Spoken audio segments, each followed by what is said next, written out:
বাসর ঘরে বউকে বলা আমার প্রথম কথা ছিল। আমার আম্মা আমার জীবনের সব কিছু। আমি হয়তো আমার আম্মার থেকে বেশি কাউকে ভালোবাসতে পারবো না, কিন্তু আমি চেষ্টা করব তোমাকে তোমার জায়গায় সর্বোচ্চ ভালো রাখার, ভালোবাসার। প্লিজ আমার আম্মাকে কোনোদিন কষ্ট দিও না। বউ আমার দিকে ড্যাব ড্যাব করে তাকিয়ে রইল, কিছু বলল না। বয়সে ছোট মেয়ে, কষ্ট পেলো নাকি পেলো না ঠিক বুঝতে পারলাম না। আমি বিছানায় বসতে এসে একটু সরে গিয়ে জায়গা করে দিয়ে বলল, আচ্ছা আপনি কবে চলে যাবেন? আমি একটু অপ্রস্তুত হয়ে বললাম, আসছি তো 5 মাসের ছুটিতে। মেয়ে দেখতে দেখতে তো 1 মাস চলে গেল, বলতে পারো গুনে গুনে 4টা মাস আছে। এরপর আমি আমতা আমতা করে জিজ্ঞেস করলাম, আমি তোমার নামটা ভুলে গেছি, কি যেন ডাক নাম তোমার? বলল রিনি। নাম বলেই খিলখিল করে হাসতে লাগলো আর বিড়বিড় করে বলল, আল্লাহ এ কেমন বর, বউয়ের নাম জানে না। সিঙ্গাপুরে থাকার সুবাদে বহু সুন্দরী মেয়ে জীবনে দেখার সুযোগ হয়েছে, কিন্তু খিলখিল করে হাসলে একটা মেয়েকে এত ভয়ঙ্কর সুন্দর লাগতে পারে জীবনে প্রথম উপলব্ধি করলাম। হাসতে হাসতে তার চোখে পানি চলে আসছে, সে খুব সাবধানে পানি মুছে আবার হাসছে, আর আমি প্রথমবারের সবচেয়ে সুন্দরী হাসি মেয়ের প্রেমে পড়ে গেলাম। আমার পুরো জীবন ঋণীময় হয়ে গেল। বয়স কম হলেও প্রচণ্ড গোছানো আর মিশুক একটা মেয়ে, পুরো বাড়ির কাছে একা হাতে সামলাতে পারে। আমার মা বোনের আরাম আয়েশের দিন ফিরে এলো। এতে অবশ্য রেনির কোনো আফসোস নেই। আমি যতদিন থাকলাম রেনিকে সাহায্য করলাম। আমার যেদিন ফ্লাইট ছিল তার 3 দিন আগে থেকে রেনির চোখ মুখে আধার নেমে আসে। আমি টের পাই, সে বাথরুমে গিয়ে কাঁদে, রান্নাঘরে বারান্দায় আড়ালে গিয়ে কাঁদতে থাকে, আর আমার সামনে স্বাভাবিক হওয়ার ভান করে। আমিও ভান করি। এই যে প্রিয়দের ছেড়ে যাবার কষ্ট প্রতিবার ভোগ করতে করতে আমি ক্লান্ত। মাত্র ইন্টার পাস করে দেশের বাইরে পাড়ি দিয়েছি জীবিকার তাগিদে। আব্বা মারা যাওয়ার পর ইচ্ছা থাকা সত্ত্বেও আর পড়াশোনা করতে পারিনি। 17টা বছর প্রবাসে জীবন কাটিয়েছি। এখন আর হাউমাউ করে দুঃখ গায়ে মাখাতে মন চায় না, মনকে পাথর করেছি। তবে এবার আমার পাথরে মন কেন যেন গলে যেতে চায়। সিঙ্গাপুরে আসার পর প্রতিনিয়তই বাড়িতে কথা হয়, আম্মার সাথে, ছোট বোন রেহানা আর রিনির সাথেও। এবার মনটা কেমন যেন ছটফট হয়ে আছে, কাজে মন বসে না, বারবার বাড়ির কথা মনে পড়ে। মাস 3 পর খবর পেলাম আমার রিনি মা হচ্ছে। খবরটা পেয়েছে আম্মার কাছে। অনেকবার চেষ্টা করার পরেও রিনির সাথে কথা বলতে পারলাম না সেদিন। সে লজ্জায় আমার সাথে কথা বলতে পারছে না। আম্মা হেসে কুটি কুটি হয়ে আর বলে, কেমন পোলাপান মানুষ দেখ, 2 দিন পর মা হইব আর এখন এমন করতেছে। আমি শুনি আর হাসি। আমার ভেতরে আনন্দরা হই হুল্লোড় করছে। জীবনে আসলে টাকার খুব দরকার। আজকে টাকার টান না থাকলে আমি দৌড়ে দেশে চলে যেতাম। আমার লাজুক বইয়ের লজ্জা ফোনে না ভাঙিয়ে তাকে জড়িয়ে ধরে ভাঙাতাম। একটা সময় ছিল ছোট পোশাক পরা বিদেশি সুন্দরীদের উপর চোখ চাইতে না চাইতে চলে যেত, কিন্তু এদেরকে এখন আমার ফ্যাকাশে লাগে। আমার নিজের ভিতর আমি অন্য আমিকে আবিষ্কার করতে থাকলাম। প্রায় খাতা কলম নিয়ে হিসাবে বসি। এখন থেকে আরো খরচ কমাতে হবে নিজের। প্রতিদিন অল্প অল্প করে জমাতে থাকলাম। মোটামুটি একটা সেভিং হলেই দেশে গিয়ে অন্তত 1 মাস থেকে আসবো। আমার 2 চোখ ভরা রঙিন স্বপ্নের মৃত্যু ঘটল সেদিন, যেদিন বাড়ি থেকে ফোন করে বলল আমার সন্তান আর রিনি নাকি পৃথিবীতে আর নেই।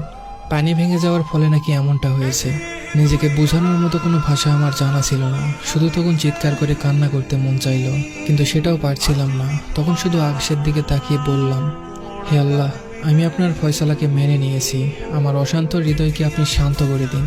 প্রচণ্ড যন্ত্রণায় আমার দিনগুলো কাটতে লাগলো। উঠতে বসতে সারাক্ষণ রিনির কথা কানে বাজে। যে সময়ও কল দিত ওই সময়গুলো মনের অজান্তেই ফোন হাতে নিতাম। কিসের যেন অপেক্ষা, যেন শেষই হয় না। 3 মাস পর দেশে গেলাম। স্ত্রী সন্তানের কবর জিয়ারত করাটাই আমার মুখ্য উদ্দেশ্য ছিল।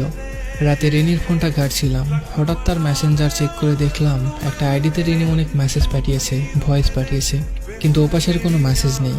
আইডি কার হতে পারে বোঝার কোনো উপায় নেই, প্রোফাইল লক করা। আমি মেসেজগুলো পড়তে লাগলাম।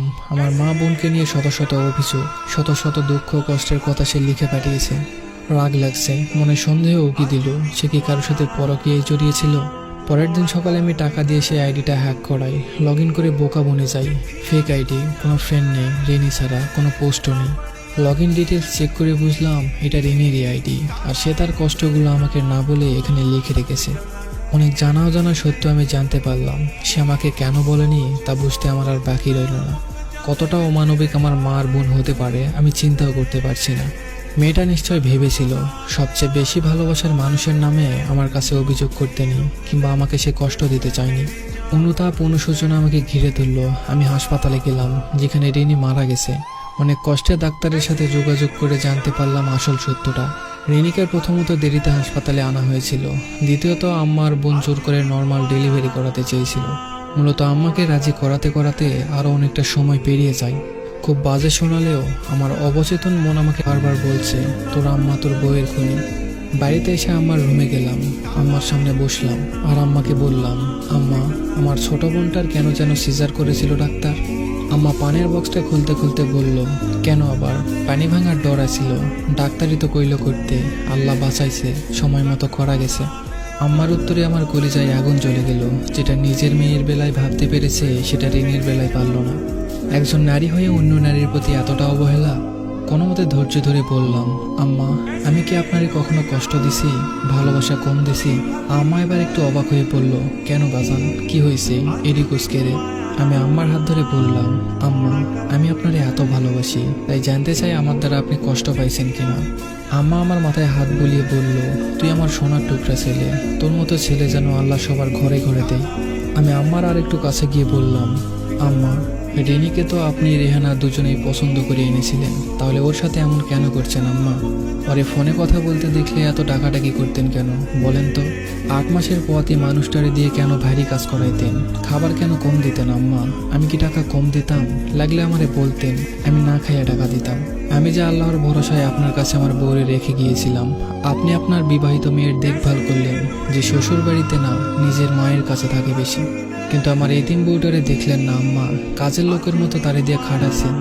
আগে না হয় নিজের ইচ্ছাই করতো, কিন্তু যখন শরীর খারাপ হইল তখন কেন জোর করে করলেন আম্মা? আম্মা আমার হাত ছেড়ে দিয়ে চিৎকার করে বলল, মরার আগে এমন মিথ্যা কথা কইয়া গেছে আমার নামে, আল্লাহ আমারে তুমি উঠাই নাও, তুমি বিচার করো, কবরে আগুন জ্বলবো। আম্মার চিৎকারে বোনার ভাতিজিও ছুটে এলো। আমি বোনের দিকে তাকিয়ে বললাম, তোর সিজারের টাকা কে দিয়েছিল? আমি। তোর অনার্স পাস কে করাইছে? আমি। তোর জামাইয়ের আবদার কে মেটাই? তোর সংসার কয়দিন পর পর কার টাকায় জোড়া লাগে? আমার টাকায়। তাহলে আমার সংসারটা ভাঙলি কেন বলতে পারবি? বোন আমার হুঙ্কার ছেড়ে বলল, ও তুমি আমাকে বিচার করতে দেশে আইছো? তোমার বউ যে এত কুটটা আগে বুঝিনি, এত মিথ্যুক, ছি। আমি কিছুটা রেগে গিয়ে বললাম, মিথ্যুক তো তোরা, যত রকমের অমানসিক নির্যাতন করেছিস, এমনকি তুই তার গায়ে 2 দিন হাত তুলেছিস। আমার আম্মা সেটাকে আবার সঠিক রায় দিয়েছে, অথচ সে আমাকে কিছু বলল না। বোন এবার মস্করার সুরে বলল, ও তোমার ভালো বউ কিছু বলে নাই, তাহলে এগুলি এখন তোমার বউয়ের ভূত এসে বলে গেছে। ইচ্ছা হলো চর মেরে ওর দাঁতগুলা ভেঙে দেই। ওর বাচ্চাটা সামনে দাঁড়ানো, তাই নেহাত ছেড়ে দিলাম। রাগে কিরমির করতে করতে বললাম, নিজে না পড়ে তোকে পড়িয়েছি। তোর উচিত তোর জামাইয়ের অতিরিক্ত চাহিদায় নিজে ইনকাম করে মেটানো, যেহেতু নিজের পছন্দেই বিয়ে করেছিস। রেহানা বিলাপের সুরে বলল, নিজের আপন ভাই বোনকে এমন খোঁটা দিতে পারলো পরের বাড়ির মেয়ের জন্য? এমন দিনও আসলো আমার জীবনে। আমি আম্মাকে বললাম, আম্মা আমি তো সিজারের জন্য টাকা দিয়েছিলাম আলাদা করে, তাহলে আপনি করাইতে চান নাই কেন? আপনার আর রেহানার এত আপত্তি থাকার কি আর কোনো কারণ ছিল? আম্মা জোর গলায় বলল, কে কইছে আমরা করাই নাই? ডাক্তাররে আমরা কইছি টাকা যা লাগে লাগুক, অপারেশন করান। হেরা না করলে আমরা কি করবো? হুদাই মিশা দোষ দিবে না। আমার সহজ সরল মিথ্যা আমার কাছে বিষের মতো লাগছে। আমি দীর্ঘশ্বাস ফেলে বললাম, আম্মা আমি খবর নিয়ে আসছি, সিজারের টাকা আপনি আপনার মেয়ের জামাইকে দিয়েছেন তার জমি কেনার টাকা শর্ট পড়ায়। আপনি আপনার মেয়ের সংসার বাঁচালেন আর আমার সংসারটা ভেঙে দিলেন। আমার মাসুম বাচ্চাটারে মেরে ফেললেন। এ আপনার কেমন বিচার আম্মা? আম্মা কাঁদো কাঁদো গলায় বলল, হায়াত মৌত আল্লাহর হাতে, তুই আমারে দোষ দিতে পারিস না। কোথায় যেন হাদিসটা পড়েছিলাম, তুমি তোমার বাবা মায়ের সাথে তর্ক করো না, এমনকি তাদের জুতোর সাথেও না, যদিও বা তুমি সঠিক হও। নিজেকে সামলে নিয়ে আম্মার দিকে তাকিয়ে শান্তভাবে বললাম, আল্লাহ বলেছে চেষ্টা করতে, আপনি এবং আপনারা করেন নাই, বরং আরো খারাপ করেছেন। তারে তিলে তিলে শারীরিক মানসিক যন্ত্রণা দিয়ে মেরেছেন। সে যদি আমাকে নালিশ করত তাহলে সত্য মিথ্যা মিশানোর সুযোগ ছিল, কিন্তু যে মানুষ নিজের সাথে কথা বলে তার মিথ্যা বলার দরকার হয় না।